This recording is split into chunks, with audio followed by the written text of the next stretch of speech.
Welcome to BoF Live. Today I am talking to Tory Burch, and we've all been in lockdown. Not well in London. We're in lockdown again, but Tory has been in the same situation as all of us. Now I'm very curious as to where you have been, where you have spent this time, where you have spent these Groundhog Days. It is Groundhog Day. Hi, Tim. Hi, Tory. Well, in March, I came with a small little suitcase thinking I was coming for the weekend to quarantine or at least a week. And I've been mostly in Long Island in Southampton, but from March until June out here, then now I go into the city 3 days a week, which has been great. How did you find the whole experience? I'm talking to designers. It's such an interesting thing how many of them have said to me that they never realized how restriction was so inspiring. And I'm curious as to find out what your experience might have been with. Yeah, no, I mean, listen, we've always had a bit of restriction in one way or another. So I like restriction. I think one of the things that has happened with the whole lockdown is it makes you stand still. It makes you not travel, not move, which in a way for me, the last 15 years has been a constant of all of that. So to be able to be in one place has been really transformative on many levels. It's definitely one of the silver linings. But from restriction and finding creativity within is something that has happened, and this idea of being resourceful and agile, I think it all ties together. How has it changed your opinion of what you do? Well, I'm definitely have a giant magnifying glass for the last 10 months, which I can't believe it's almost 10 months that we've been doing this. And, it's for me been, it's thinking about intention and thoughtfulness. And well, certainly, with Pierre-Yves joining as CEO the last 2 years, it's also given me the opportunity to focus only on product and give up the operating role of our company, which has been a wonderful thing on many levels. But to be able to just focus on the product, and particularly since COVID, it's been a bunch of thoughtfulness around editing, around meaning, around what the essence of who we are and where we started. In many levels, I started at our kitchen table and I'm back there right now. I always thought of you as somebody who had mastered both, who wore both those hats very well, the designer and the CEO, the businesswoman. What has not being involved with the business with running the business actually meant? Is there any of that you miss, or were you just so glad to leave it behind? No, I have to say I don't miss it. I like the idea that I can think right, left side of my brain, and I understand business. And certainly I've had to really learn on the job, essentially, both from a design perspective and a business perspective. I started from scratch when I started this company. But, I think many people were fascinated with this idea of being a female CEO. And I've always designed product, even from the beginning. But now I don't think it's possible to do both and do both well. I think what's happened over the last 2 years has given me the time that you need to really focus on the product. And I think before that, it was being pulled in a million directions all the time. And now I actually have time to really give the intention that the product needs. And I think I see it, our customers see it. So I think it's a bit of a reinvention and a welcome one. But being more reflective in this moment, have you been able to, Tory Burch was I guess an instant success when you launched. It was a huge and instant success. Do you ever wonder why that was the case. What it was that clicked with people, because when I look at when I think about what Tory Burch means to me, there's this kind of rich personal story in everything that you've offered to the world, and I would make sense to me that that is the thing that would have clicked with people, that they related to you, and because what you were making expressed you.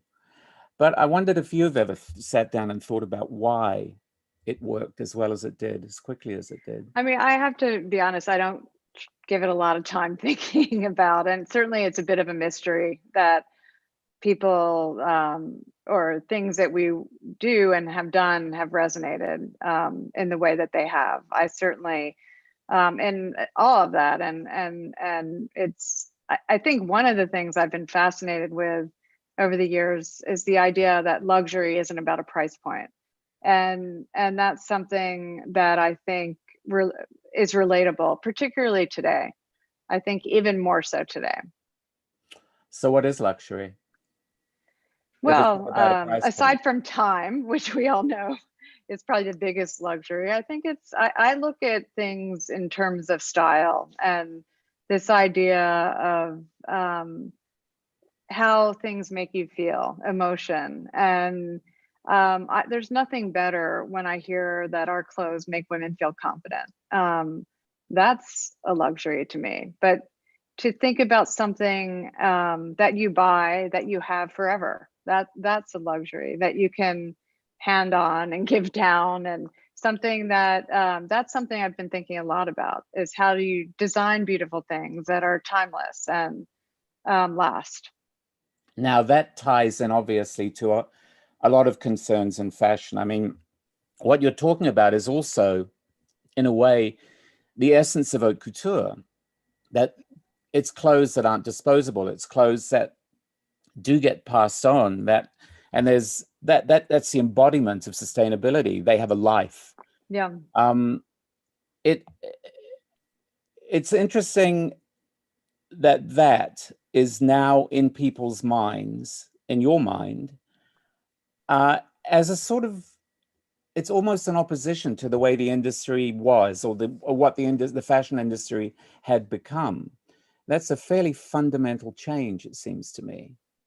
I think it's a fundamental change, an important change, and a change that we all need to think about. And from sustainability, I'm very careful talking about it externally, because for me, it's so important to have real things to talk about and it not just be a marketing term. And so that's, I think, one thing around sustainability that people don't talk enough about, which is one of the biggest problems, is product and the overdevelopment and managing how much you order of things, and making sure there's not a lot of waste. Aside from the fact that, I mean, we're working on many initiatives, not from an external standpoint to message them, but really because it's the right thing to do, and we all need to be accountable. And that's something I'm holding myself to. It's a Herculean effort. We have a lot to do, and certainly as an industry, we have a lot to do. But personally, so I hold myself accountable. But yeah. But does that mean that when you say there's too much, there was too much, the industry was too much of everything, does that mean you're looking at shrinking things, or you want everything you do to be justifiable? So does that mean you bring things down, or you shrink things in, or? I mean, we've spent a good amount of time the last few years editing collections. There's no question. But I also think it's about operational excellence, and having someone like Pierre helps me a great deal, because it's about how much you order. As simple as that. It's about the size of your collections. Certainly, it goes to how you make them and what they're made of and everything. But there's so many different levels to what it means to be better for the environment, or someone that is making beautiful product in the most in a way that is the least affecting to the environment. Like that's something. No, Yeah. finish. I was doing a sharp intake of breath because I was thought of what I was going to ask you next. No, it's interesting that the new collection is influenced by Shaker philosophy, Yeah. which is actually what you were just saying there, that the respect, the sort of rational aspect of Shaker design. Is that coincidental that that was the influence on this collection, I or was think it a it really reaction? is. I mean, it was definitely a bit subconscious. And something that's interesting to me that I never realized is how much my upbringing has had on me as a person. And certainly, we're going to a Quaker school. I never thought about it until this lockdown, about just sort of a lot of the values that I learned in school have translated through in me throughout my life. And it's not something I ever thought about and really gave a lot of importance to. What values? Well, human rights, accepting all religions, this idea of integrity, but also integrity of design. Interestingly, it was a bit minimalist, and so that was something that is. I'm not saying that our collections will be minimalist. I certainly love joy and color and print and things like that, but it there's a quietness, a subtlety that I love about it, and I think that's inherent in a lot of what I stand for. And then another interesting thing about the Quaker influence in the collection is that it's one more thing I find out about you. That you And didn't that's know. what that goes back to what I was saying before, that each collection has an element of your story, your whether it's your mother and father, something they did, or somewhere you've been, or whatever. It's this kind of steadily unfolding autobiography, which actually is one of the things I do like most about fashion and looking at the work of designers, is seeing how they weave themselves into what they do and how their audiences respond to that. And has that been a deliberate thing for you over the years? I mean, it really hasn't been deliberate. It's just sort of been this process that, when you feel certain things, and it goes back to nostalgia and remembering different points in your life. Certainly, the influence my parents have had on me is great, and that's one of the big factors. But art history is another. And I was an art history major at Penn, and that is something that I reference a great deal in almost every one of our collection. Interiors, I've always been passionate about, interior design. Do you feel, Obviously, travel's another big one. but do you feel that that's almost a responsibility on your part to bring people these things from your experience that maybe they haven't experienced, that will, enhance their lives? I mean, it's a lovely part of being a designer, I would imagine, that you bring this beauty, these things that you find beautiful. I mean, I especially think about this new collection because it just felt so right. Um, the sort of purity, the simplicity, the integrity, the authenticity. It is authentic. It's authentic to you. It's not like a research project. It actually is something that comes from your life. I wondered if that's how important that's been to you over the years. That you don't send your studio to go and get books and buy samples in vintage stores or whatever. That you're looking into your own past and Yeah, I recreate mean, happy listen, memories. I think inspiration comes from everywhere, and I definitely look to my past for much of our inspiration. But I think it's about curiosity. And when you say, I like to talk, and the storytelling of it through the product is something that's interesting to me, but also showing different perspectives, because certainly women inspire me. That's another big inspiration. And we're proud to be an American brand, but it's really women globally that I've always been interested in, and different cultures, and that sort of ties into it as well. There's always some take on that, but I hope it's about authenticity. That's something that's very important to me. Do you think, how do you think it's evolved from when you started to now? How do you think your storytelling, for example, has changed? Oh, I hope it's much more refined. I mean, I laugh when I think of some of the things that have, oh my God. I remember one Halloween, I was a bad sample. that was my costume. Um, live and learn. I learned, and constant learner, of course, but wow, I had a lot of learning to do when I first started the company. What does a bad sample costume look like for Halloween? It How was on earth pretty, do you communicate that that's what it is? it was a hazard. It was a car crash. Many different collections all put together and all quite bad. So, But do you think that you know that with the evolution, do you find yourself sort of settling into a groove where you can see what you kind of know what happens next? well, You I have a sort never know what what happens next. That said, I do feel more confident as a designer. And I think that confidence has been from years of learning and understanding, but also I don't want to underplay the last 2 years and what that has meant to me of just having the time.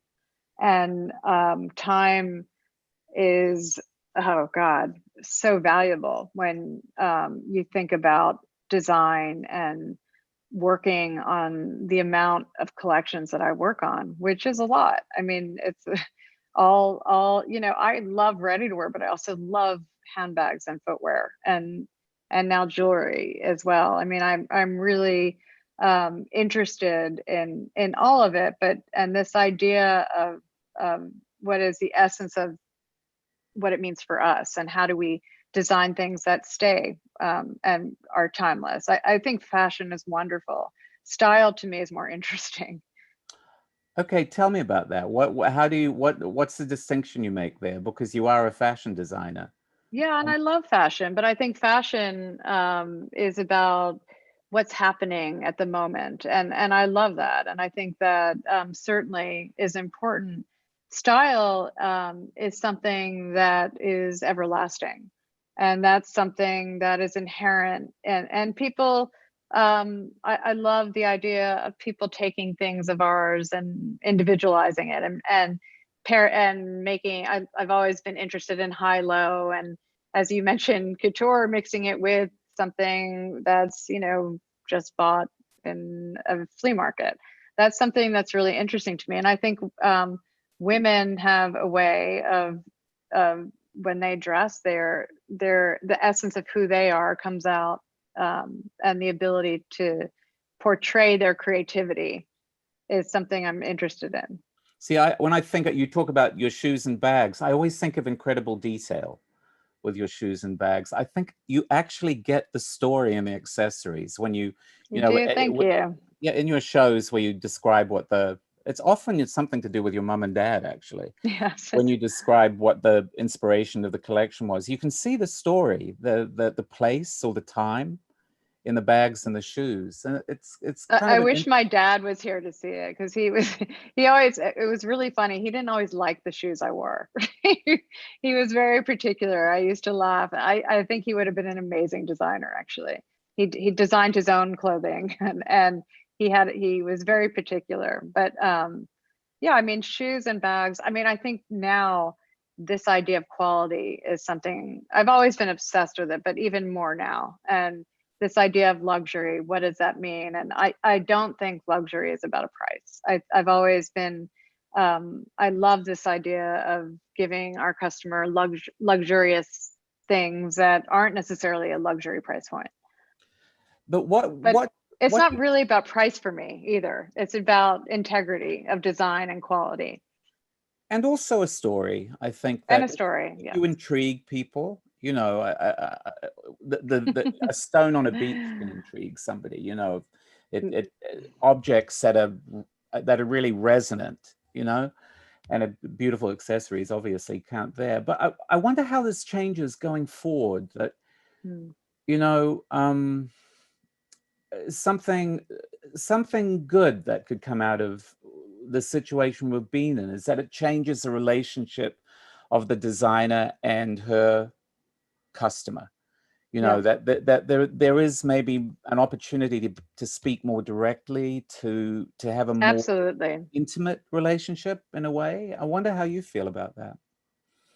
Well, it's funny. I've always been a big proponent of guarding my privacy and my family's privacy. It's been really important to me. Raising three boys in New York City and going through some public difficulties, and it's been very important for me to keep that sense of privacy to protect my children.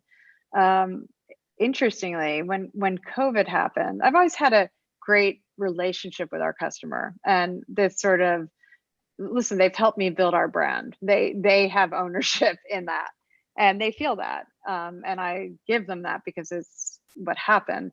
But I think I've definitely, when COVID happened, I took over our Instagram, for instance, and I felt it was really important to show some more vulnerability and to show that things aren't perfect. And there's this perception of perfection, which is insane. Of course, there's everything is imperfect. And I thought it was really important to have that direct dialogue with them of saying, number one, this is frightening and we are all in this together, but to show things as they were, not this sort of just sugar coated idea of how things exist. It's very important to have that authenticity now, and I don't think it will ever change. I won't go back. And what kind of feedback did you get on that? How did people come I, back at you when I you mean, it exposed was yourself? amazing. People, just the engagement alone, and the conversations and the appreciation. I think people, as I said, have a perception, and then there's reality. And I think to show reality and make it okay to be vulnerable, show your vulnerability, to make sure that people see the imperfection, was very important. Good heavens. And then how do you translate that into a collection of clothing? Well, hopefully the imperfection isn't part of that. Yes, But I yeah. think that customer dialogue is important when you're talking about, as you said, the storytelling of what we offer. And now more than ever, I mean, I started our company to be purpose driven and purpose led. And back then, that was a bit unheard of. People looked at me like I was crazy to talk about the idea of a foundation. I knew I had to build a company before I could afford to start a foundation. But that was ingrained in the very beginning. Now, companies aren't innovative without purpose. It's been such a part of who we are. And it's so funny when you look at some of the comments on Instagram. My least favorite comment is stick to fashion. And Yeah, if yeah, I ever write a book, it's going to be called Stick to Fashion. yeah. Believe it or not, It annoys me. I get that. I get that too. If I ever do anything, which God knows what people think my my backyard is or whatever. But if ever I move out of that, I get stick to it seems to be like a real knee jerk, stick to fashion. What How does that even mean? You're not a human being and you can't weigh in on issues of humanity. Mhm, mhm. And then you obviously can't go into a long explanation of how fashion actually embraces just about every aspect of contemporary life anyway. So Exactly. Just yeah, design a dress yeah, stick to and fashion. quiet down. Yeah, yeah, it's crazy. But you see, your foundation, it feels like to me, is probably more timely than at any time since you Oh, initiated yeah. it, because you're focused on women's businesses.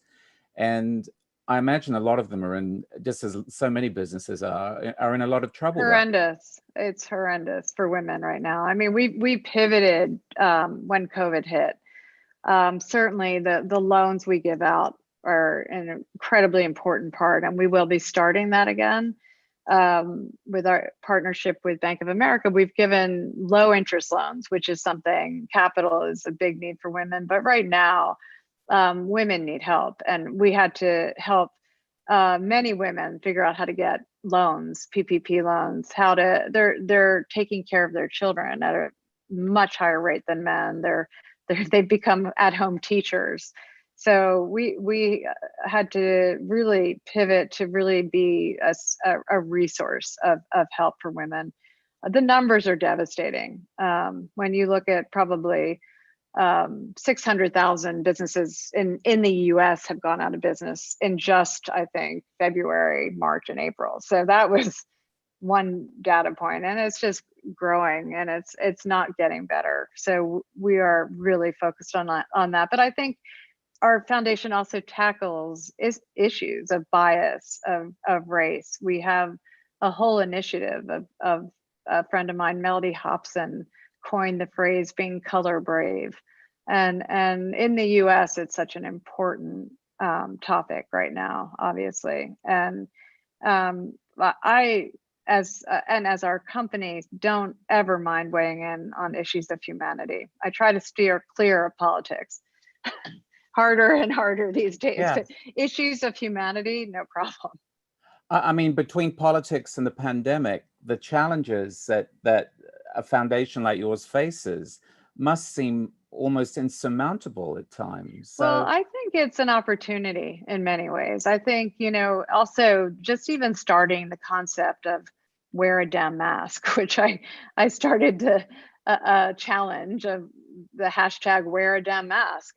It's not a political statement. It's a pretty easy fix in protecting yourself, and if not yourself, protecting others. What's interesting about our masks, Tim, we have raised over $1 million with just the sales of our masks alone, and 500,000 of that has gone to the International Medical Court to fight COVID internationally. And then 500 has gone to our foundation, but it's still going. 100% of the sales of the mask go to these initiatives. when you look at your industry, do you think there should be more initiatives like that? I think people have an opportunity to create change, and I think people are understanding that their businesses could and should maybe be vehicles for doing good, as well as offering wonderful product. But I think there's a hybrid model, and that's something I've believed in for a long time, that businesses have the power to be wonderful advocates for humanity. And Yeah, I would imagine there must have been times when you were very frustrated, though, that actually, people say that what's happened in the last that what the pandemic did was it sped things up. So what was going to take 5 years took 5 yeah, months, which it's an accelerant. could be a good thing. It could be Yeah, grounds for optimism. If when you look around you, obviously things are particularly dark right now, yeah. but you do see the green shoots, do you? I do. I mean, I think if we had this conversation in March and April, it would have been much tougher. And certainly the environment is still very tough. But I do feel that this idea of accelerating many of the things we were working on anyway sped up for sure. There's no question. But it takes a lot of anything frivolous out of the equation, and you have to get to the essence of everything, whether it's running your business or designing product, and things have to have integrity and have more meaning. And I think that there's a lot of silver linings that COVID has brought on, and I think being focused is more important now than ever, and I think anyone would agree. That said, when you think about just product assortments, one thing I'm happy about is that we didn't edit the emotion and the newness, and we definitely have our iconic product, but women still want to dream and they still want to escape, particularly in dark times. I think they're still looking for that thing that brings them joy. Were you at all disheartened over the last 9 months? Were there times when you talked about the It's very beginning, when you moved out to your house in Long Island and you were basically made a little war room, um, and you had no idea at that point what was going to happen. Were you were you ever disheartened or nervous about what was going on? Oh yeah. I mean, I would say in the beginning, I was fighting for our company. We had, I mean, it's not a natural thing to have over 300 stores shut for 2 months and not knowing when the end or, how it would unfold. I think it's been a journey of constant whiplash of highs and lows. And certainly, you have to really grasp onto the highs because there's been a lot of lows. I lost an employee that was a dear friend of mine, worked with me for 15 years. And in March, was working with her the week before she passed away to COVID. So it was a complete shock. And it was a shock that was very, very dark because it was someone that I cared deeply about. So to have that loss immediately, it brought this grave reality into what we were facing and the seriousness of it. Protecting jobs. I love giving jobs. Protecting our employees. They're like a second family to me. So building something and watching it potentially crumble. It was extremely difficult. But there is also that resilience that was so inspiring. You saw many people coming together and a lot of designers coming together. I had so many conversations with my peers and helping each other. It was incredibly gratifying and incredibly hopeful. What did you learn about yourself that you didn't know through that whole period? I think I've been through a fair amount in my life, so Yes, I get it's kind of a silly question, actually. no, but listen, I think resilience. That's something.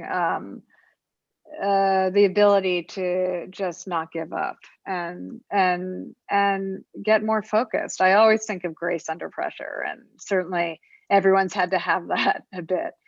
But how do you come out stronger? And that was something I constantly was thinking about with Pure Eve. I mean, having him, I can't underplay the importance he has had. I wouldn't have been able to do it without him. Mm. Really, I wouldn't. And his expertise of his global understanding and the maneuvering of our businesses globally. It was clearly a challenge, but also this idea of keeping the company functioning and moving and things closing and being agile and rethinking. And it was so that's how it was. Well, I was reading a Forbes magazine piece on you, and obviously a big part of your story has been that you built a billion-dollar business. And reading that piece and then thinking about everything that has happened in the Yeah. world, where the whole notion of success being quantifiable by, the multi-millions of dollars that your business generates, feels to me that that's something that has changed too, that there is a I mean, different sense of what success is now. well, I hope that's not really a change. I've never thought about success in terms of a number ever. And I never have thought about um, success with, yeah, that's the best way to say it. It's just something I grew up being taught never to talk about politics, religion, or money. And those are three things that were very taboo. But I think money doesn't bring happiness or success. That's not what defines me and never will. Never has and never will. I have three boys. I talk about it all the time. It's about finding your journey of what makes you happy and what makes others happy. How do you have a positive impact on the world? That's how I see things. So I don't ever think about defining success by any kind of numerical equation. What are you looking for yourself, do you think? What Oh, I makes you mean, happiest? listen, I feel fortunate. My kids are doing well. I have a wonderful husband. My mother's great. My mom is isolated. It's very funny. I want to go see her. She's like, well, it's okay. Well, she's, very happy at the moment being isolated. Scary time for people of her age. But I can't complain. I feel um, super happy even despite the chaos around me. I think I've always been one to appreciate little things, and I've always been appreciative of and I think this idea of having to stay still and even more present is something that has been a gift to me, because the journey over the last 15 years has been an intense journey and one of constant moving. I think the last, since March or however many months, 9 months of sitting still has been a bit of has been a great thing.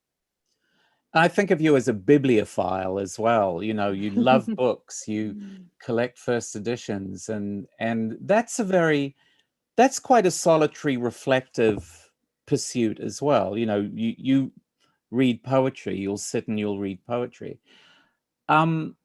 which is a very sustaining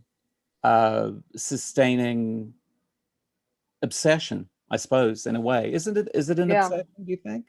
it is an obsession. I think I'm definitely an internal thinker as well. I think but books are obviously a bit of escapism as well. I think the more I read, the I realize the less I know, and it's something that this aptitude for this curiosity I have to learn about everything. It's not just our industry. I'm interested in biographies. I'm interested in novels. I'm interested in classics. I'm interested.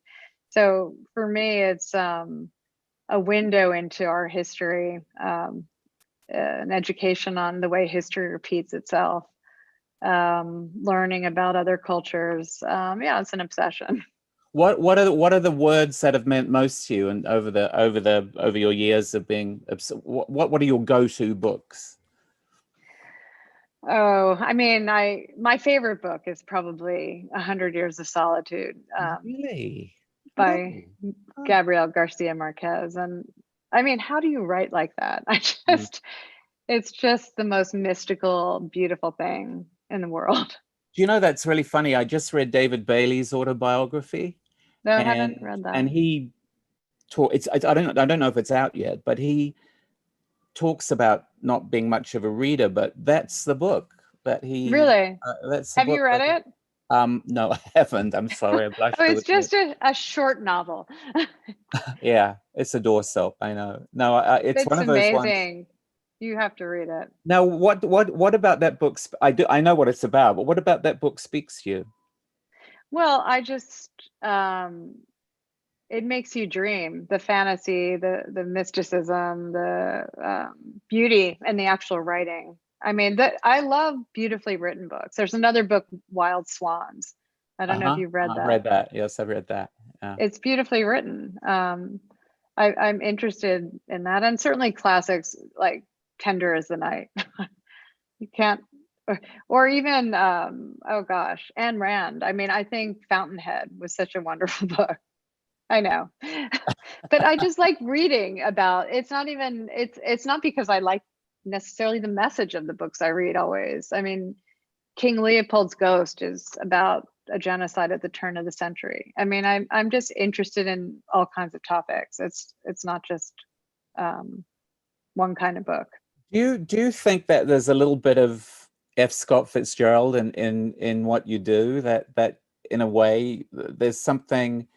I've always thought there was a little bit of that in your work, that you talk about nostalgia, but there was that sort of ideal life in a way that you were presenting. There've been some collections that had a wonderful sort of uh, expat in the Mediterranean feeling, you know? And Well, I I think always, I can see that. I think, if you think about my parents also, yeah, yeah, there's a bit exactly. of that in their documenting of their journeys. And it just seemed like such a simple time when they're the pictures I look at. And this idea of this American elegance that's abroad is kind of an interesting thing that I witnessed. It was something that I looked at their pictures of their travels and I heard about them firsthand when they'd come back. It was funny, they would leave us at home.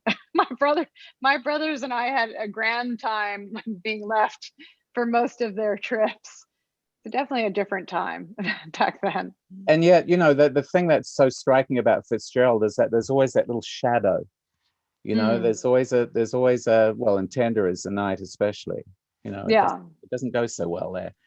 And uh, I wonder how important that is that for you, that you know, you talk about the life you've led. You've been challenged. You've been really challenged, and now you're being challenged again in a different way. You know, you've been emotionally challenged. I wonder how important that is to in presenting like this ideal vision that at the same time, you know, that it's hard won. You know, it's not easy. That beauty obviously has a flip side. Yeah, I mean, I think there's a dose of reality. But I think fashion and collections are they are, I liked how you put it, an autobiography, but they also are what you dream about. Things that maybe you can offer this idea that not necessarily has to be so based on the reality of the hard things. I mean, I think I like the idea of integrity in clothing and materials and honesty and humility and how do you tie that into collections. But I think there's also the beauty of just being able to dream as well, and this idea of joy and optimism. I definitely, despite all the things that I've seen or gone through, I'm definitely an optimistic person. There, you know, there's been a little bit of debate about what happens next with fashion. Does fashion does fashion engage, or does fashion escape? Do you offer engagement or escapism? Do you, you know, there are people who are saying it'll be forever clothing, which is kind of what we were talking about before, and then there's people who are saying it'll be, you know, fantasy. So, what do you see the I road mean, I towards hope that? it's a little bit of both. I Mm. think, when you look throughout history and certainly after World War II, people were ready to celebrate and I think people want to celebrate and go out. I mean, lockdown is not a natural thing for humanity. People are social beings and they want to be out and about. And I think that will translate into uh, things that you want to celebrate in and dressing up again. There's no question about that. It's quite nice if the idea that it might become a private pleasure, though, Oh, less about social media, more about. I love that idea. I mean, one huge silver lining of this whole thing are these intimate and small dinners, and dinners of 2 and 4 people, of 6 people, of really having more real time. But getting really dressed up for them as well. Yeah, why not? Have you been doing that? I mean, I've gotten a little dressed up. I wouldn't say really dressed up, but I'm a farm girl, Tim. I'm very happy living on a farm, how I grew up. But I do love getting dressed up. I have to say, I will love it again. Do you have a role model for yourself? Is there a woman or a man who you look at who inspires you and who you feel It's I funny. would? I was thinking because I saw that note of like what women in history. I mean, I was thinking more women are relatable to me from a role model standpoint, except my brothers. I have a few, but of course, my mother. But if I had to think of women that stand out, Eleanor Roosevelt. I thought Jane Goodall. I um, there's a woman that you should look up, Jennifer Doudna. She's just won the Nobel Peace Prize, and what she's done around discovering CRISPR and gene editing is pretty amazing. And then you look at what Stacey Abrams has done, and she's an interesting, incredible woman. They are all very, very powerful figures. Is there anyone in fashion who comes anywhere close to that sort of impact on your life? You mean living, like now? Or living or not? I mean, Coco Chanel. I don't know. Who do you see as being? I mean, especially now that you are. Who do you see, Tim? Well, because there's such an activist component to what you do, and because you really have engaged your business in the real world, where what you design and what you create in your business, what you create with your foundation. I mean, these things, there's a sort of symbiosis there that actually feels very contemporary. I'm not sure that it ever existed before, where designers were so motivated by a sense of social responsibility. But I don't know. Was there anyone? I mean, none that I can think of offhand. And I think what's interesting with all of it is that it was always there internally, and an internal discussion and things but I was really careful not to talk about our foundation until we had something to talk about. And that took me years. We launched our foundation in 2009. So it's 10 years old, and we didn't really start talking about it in an external way until about 5 years ago. So I just felt that it had to be authentic and real, and we had to be really doing real things. But it's always been this partnership of how do they and how do they work together, the foundation and the company. And it's a careful balance, because we don't want to be too preachy, number one. I think that's important. We want to be educational, and certainly the company is also a vehicle to be able to accomplish great things and move the needle on issues that we care about. Has anyone ever had a conversation with you about leadership roles of other kinds? None that I've engaged in a serious matter. It's an interesting notion for the future, though. You never know. I mean, listen, I think one of your questions that I had seen is like, what would something you could tell someone that they don't know about you? I've always been obsessed with the CIA.